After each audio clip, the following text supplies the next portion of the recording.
now, it is the middle of July, and I am standing in New Orleans, Louisiana. And if you were thinking that I am crazy for coming to New Orleans in July, you are absolutely right. But there's a reason why I am here. The American Battlefield Trust is holding a conference for history educators that myself and Chris Mallory from Vlogging Through History and Andrew Dalton from the Adams County Historical Society are part of.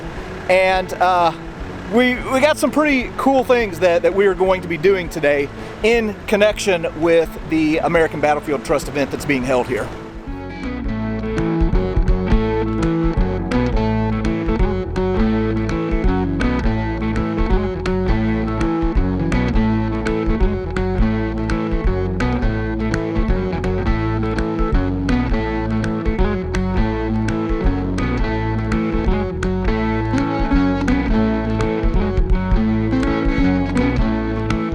If you've watched this channel for any amount of time, you're probably already familiar with the American Battlefield Trust. And you've probably already seen some of the videos that they have on their YouTube channel, like with Gary Edelman and Chris White and the rest of the American Battlefield Trust crew. Now, when people think of the American Battlefield Trust, well, they probably think about battlefield preservation, but they're also doing a whole lot of great things with education. That's what the conference this week is all about. They're bringing in teachers from all over the country and educating and equipping and empowering them. And one thing that I really like that they're doing is they're getting them out to historic sites where they can learn a bunch of stuff and then take it back to their students. And one of the places that we are going to be going while we are here this weekend is to the Confederate Memorial Hall Museum. All right, we just rolled in here into the Confederate Memorial Hall Civil War Museum. And I'll admit, I was unaware of this place until I saw a YouTube video on the channel for the American Battlefield Trust, and this guy right here showed me a little bit of what's in here already. So we're going to take a look around and look at some of the history here in this museum. Cool.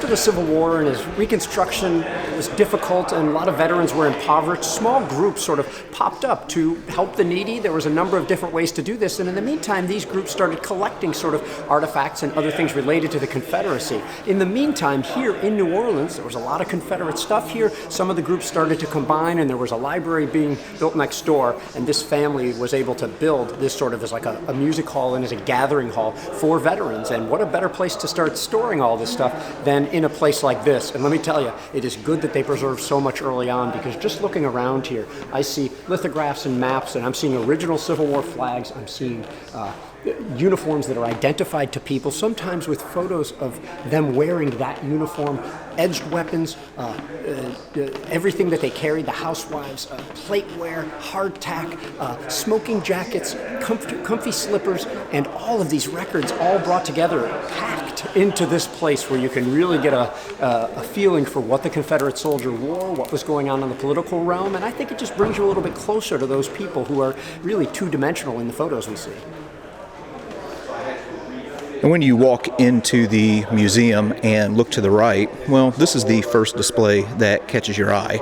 We're looking at a painting of a man named William Lyman, who was a captain in the 31st Virginia Infantry in the Army of Northern Virginia. He was in the 7 Days Campaign, fought all of the major battles that the 31st Virginia Infantry was in, except for Antietam and Chancellorsville. He was sick during those engagements, so he was, at Gettysburg and went all the way to the end.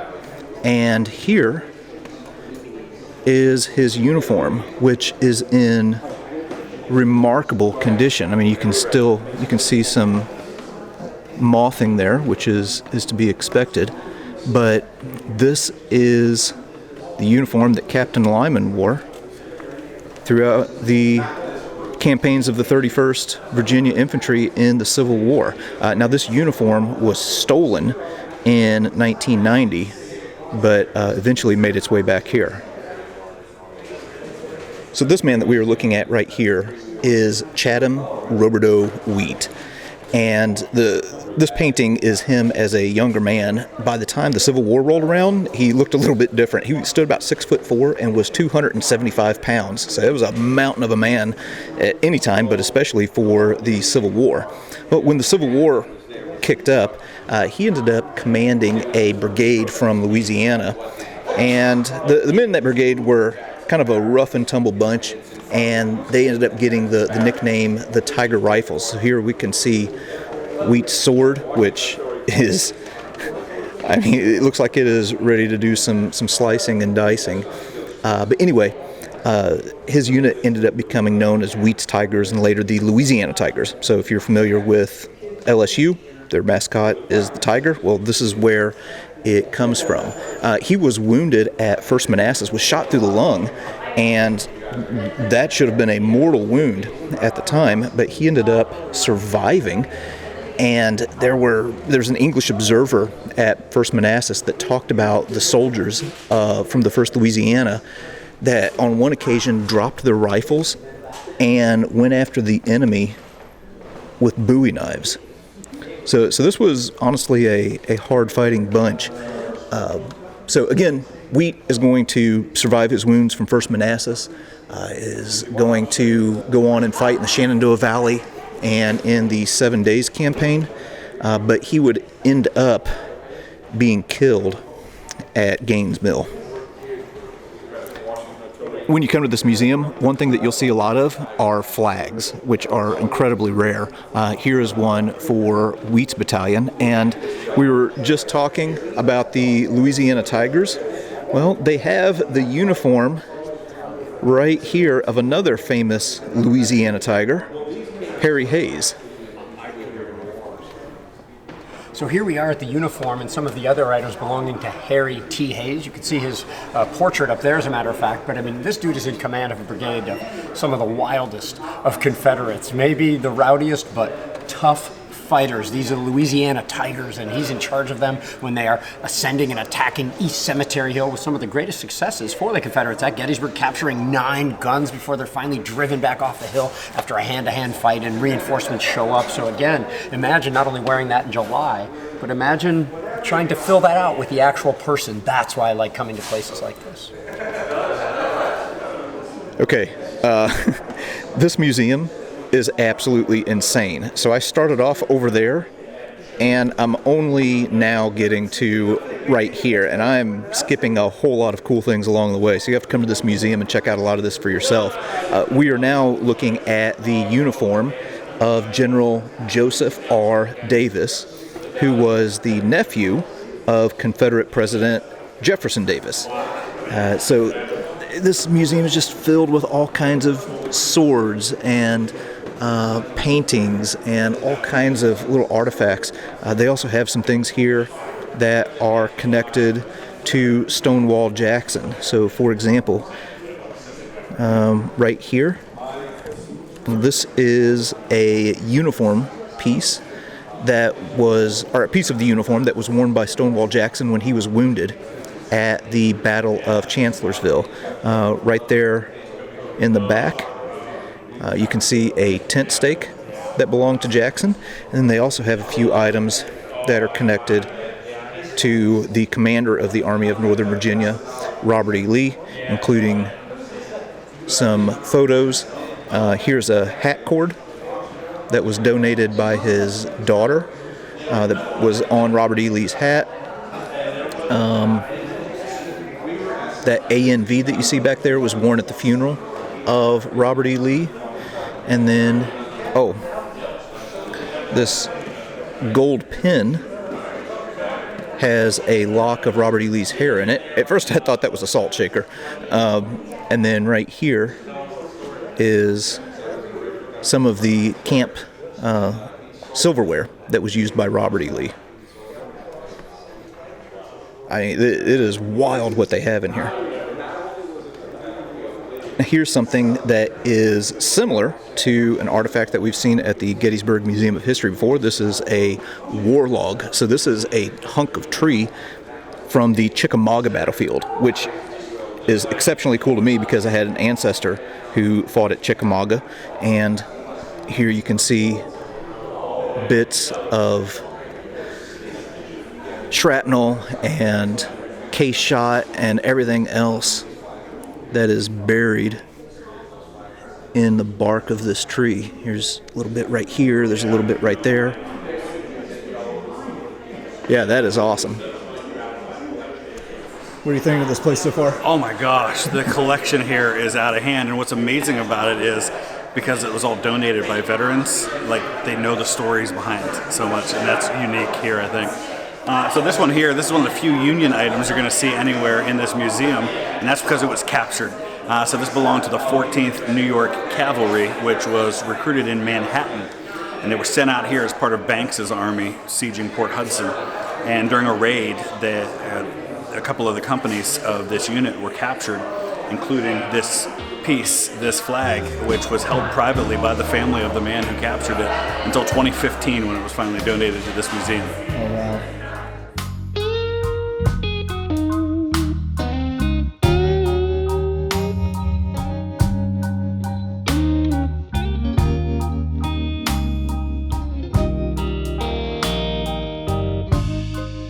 Okay, now, like I said, there is no way to show everything in here. I mean, it is wild, the number of Civil War artifacts that they have in this museum. And there's a lot of artifacts that aren't on display. So Gary and Chris and myself have been invited to go down to the basement where they've pulled some things out of the vault for us to take a look at.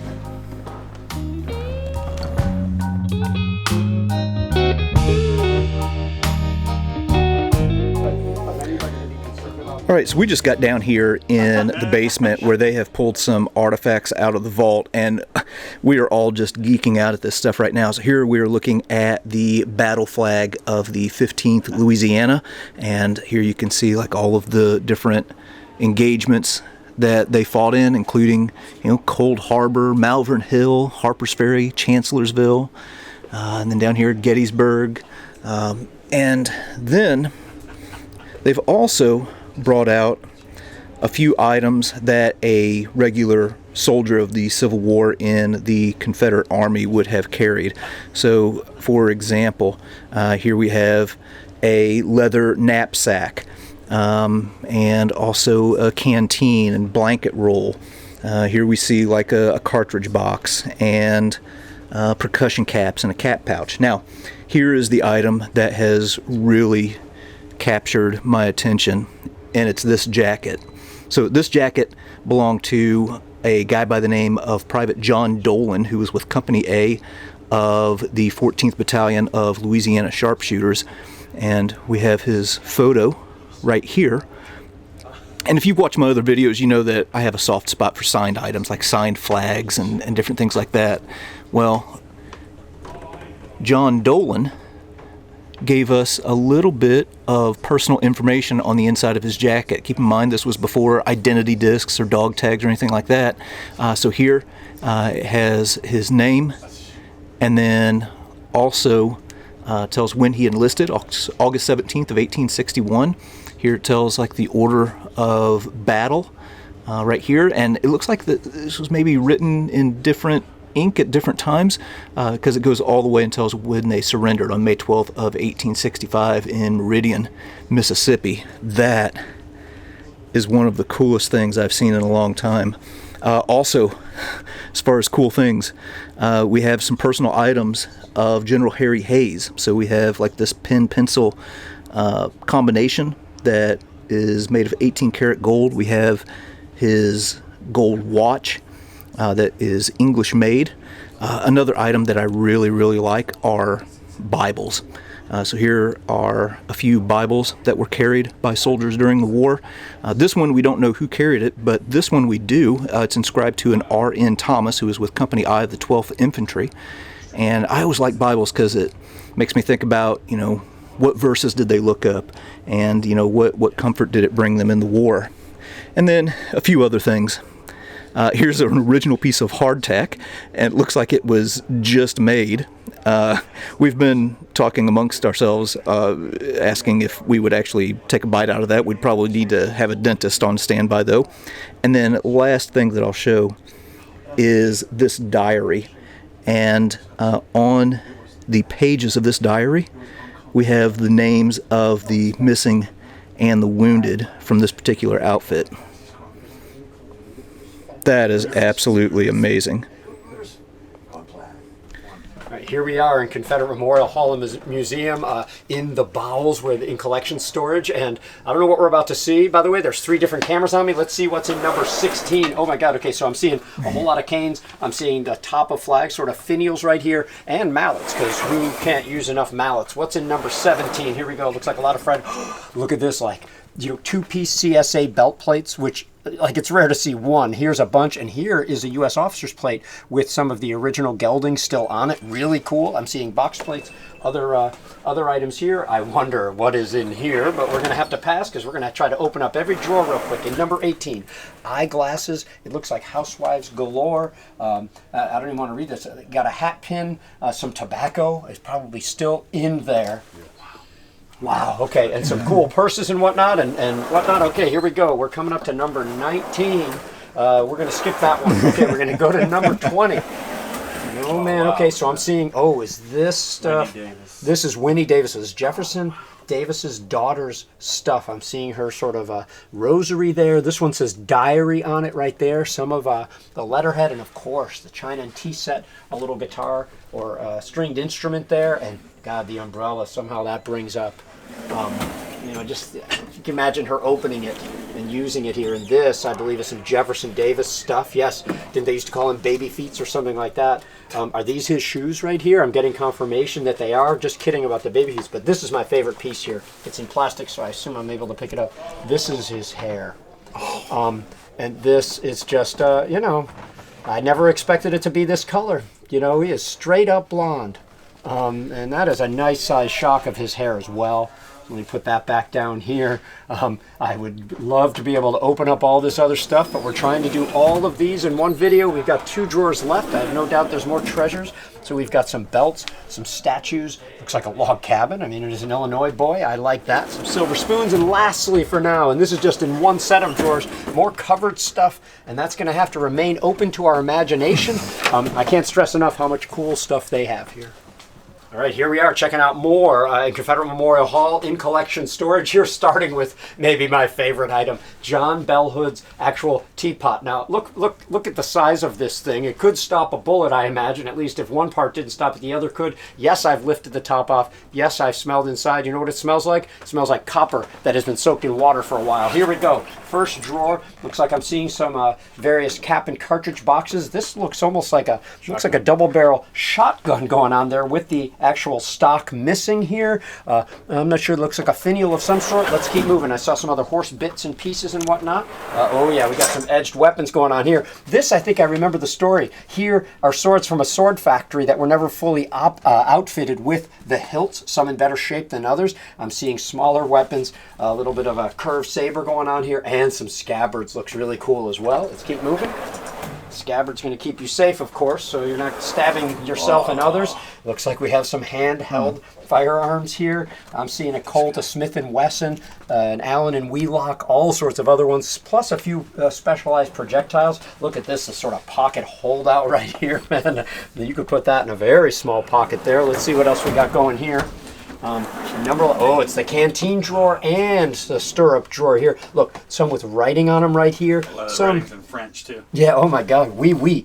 Justin, I think you speak French as far as I remember. Mouton cadet, right? Uh-huh. See, he does. And I'm seeing some other, maybe powder horn, and here's some other canisters for powder. Here we go. We're making our way down to number 12 here. More edged weapons, what looks like a hand grenade and isn't. And look at these lovely scabbards here. You can see some of these tips might have been worn a little bit, and other edged weapons right here.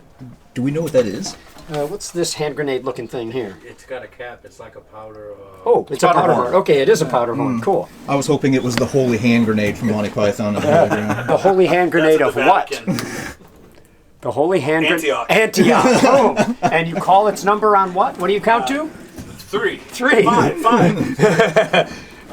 Looks like not a whole lot I'm going to talk about there. And we're almost down. Here's number 4. Oh man, now, yeah, looks like we have some cap fans. Now, don't call it a kepi because they'll tell you it's a forge cap. Don't call it a forge cap. They'll call it a kepi. Now, I'm going to ask our friend here, by the way, a sash. These are always so intensely personal as well. I believe this is General Beauregard's, if I'm correct. This is his smoking cap. There it is, man. I mean, he is fancy and flamboyant, but look at this. These headpieces are just in incredible shape. Let's finish it off here with lucky drawer number 15. What do I win? And it looks like we've got a lot of Confederate leather. Now, you know, this stuff, to be so unbrittle in a lot of cases, some of it looks like it's in beautiful shape. I'm seeing some holsters here. I'm seeing a haversack or two. And look, there's so much stuff wrapped up being preserved here that we won't know for now, but just know that they have a lot of cool stuff here. Now, Gary was just kind of making a big deal about the size of this teapot, but I honestly don't see anything crazy about it. This is about the same volume of sweet tea that I usually get served up at dinner time at the restaurant. Another thing they have in here that's really interesting is, and this is something that most people don't know, is that the Confederate Army was supplied in part by Bath and Body Works.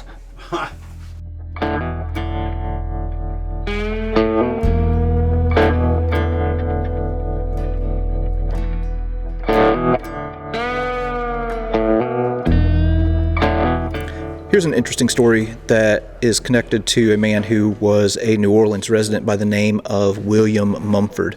Okay, so you can see a picture of Mumford right here.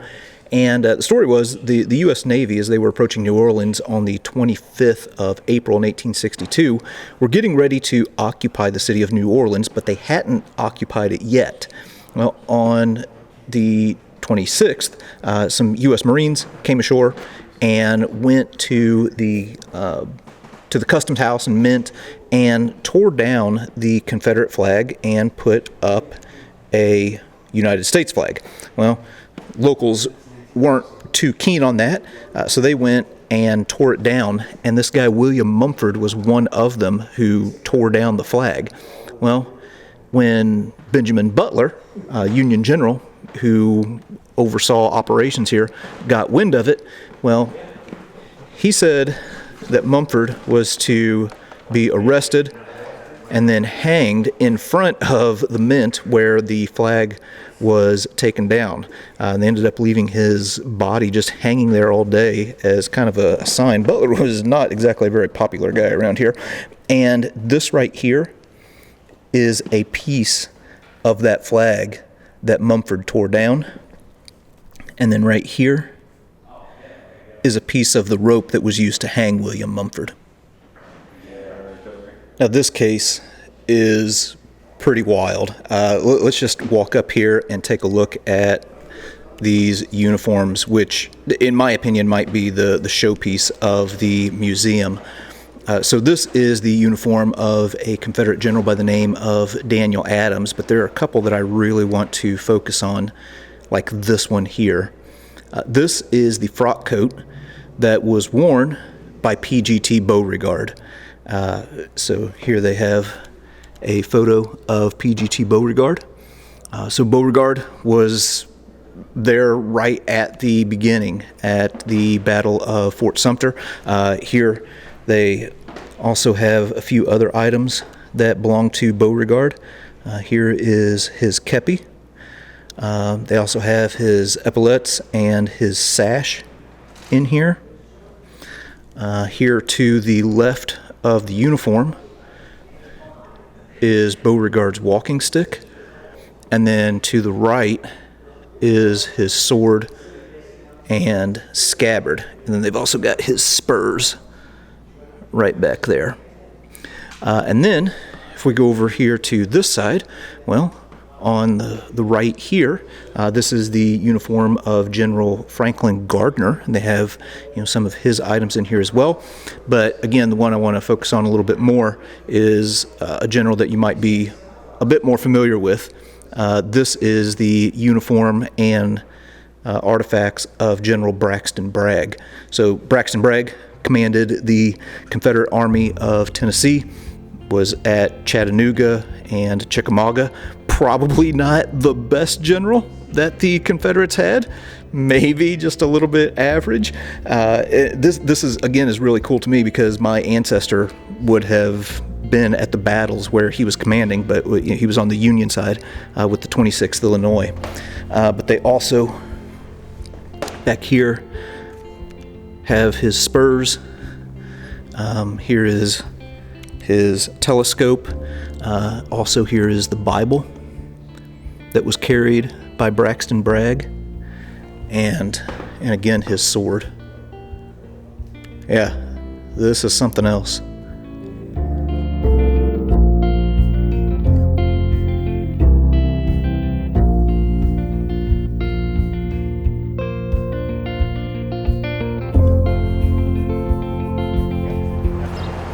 All right, well, there you go. That was the Confederate Memorial Hall.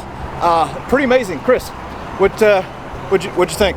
That was insane. That's one of those places I didn't know existed, but now I'm so glad that we visited. All right, so hey, Chris was filming in there. He filmed a whole bunch of stuff that I didn't film, so you can go to his channel and see other things that are in there. Also go to the channel of the American Battlefield Trust. They have a whole bunch of content from this place as well. But yeah, amazing museum.